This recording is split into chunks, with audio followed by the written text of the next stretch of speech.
نواز شریف پر ظلم کرنے والا ایک ہی کردار انجام کو پہنچ رہا ہے۔ مریم نواز اوکاڑا میں مسلم لیگ نون کے انتخابی جلسے سے خطاب کرتے ہوئے مریم نواز نے کہا کہ یہ سب نواز شریف نہیں بلکہ قدرت کا نظام ظالموں سے انتقام لے رہا ہے۔ قدرت نے سوموٹو نوٹس لے لیا ہے۔ مریم نواز نے کہا کہ پی ٹی آئی کا انتخابی نشان بلہ نہیں بلکہ وہ ڈنڈا تھا جو انہوں نے ہاتھ میں پکڑا کر غریب عوام پر چلایا۔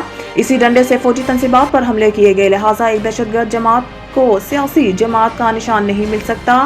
انہوں نے کہا کہ ظالم کو آج منہ چھپانا پڑ رہا ہے، کبھی پلاسٹر چڑھوا کر اور کبھی ویل چیئر پر بیٹھ کر ڈرامے کرتا ہے۔ دوسروں کو چور چور کہنے والے نے گھڑی بھی نہیں چھوڑی، اس لیے انتخابی نشان چوری شدہ گھڑی ہونی چاہیے تھی۔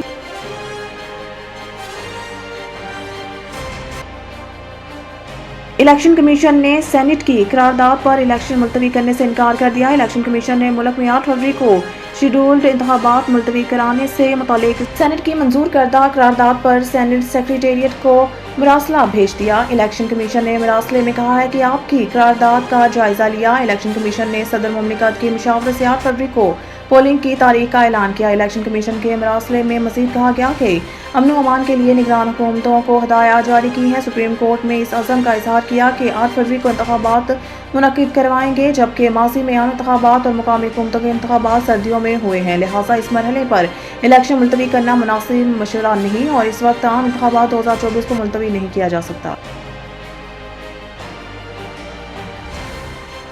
مان لیتے ہیں انٹرا پارٹی الیکشن میں خرابیاں ہوئی، لیکن یہ کون ہوتے ہیں فیصلہ دینے والے؟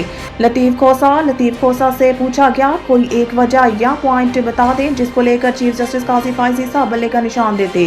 اس کے جواب میں لطیف کھوسہ نے کہا کہ مخصوص نشستیں چھین لی گئی۔ کیا الیکشن کمیشن ہیڈ ماسٹر ہے؟ کیا الیکشن کمیشن مانیٹر کرے گا کہ کون صدر، جنرل سیکرٹری یا عہدیدار ہوگا؟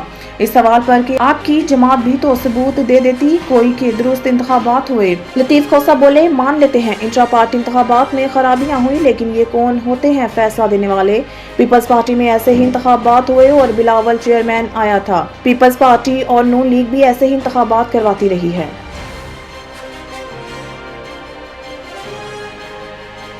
بشریٰ بی بی نے دوران عدت نکاح کیس اسلام آباد ہائی کورٹ میں چیلنج کر دیا۔ بشریٰ بی بی نے عدت کے دوران نکاح کا کیس اسلام آباد ہائی کورٹ میں چیلنج کر دیا۔ اس حوالے سے وکلاء کی جانب سے کیس کو آج ہی سماعت کے لیے مقررہ کرانے کی کوشش کی جا رہی ہے۔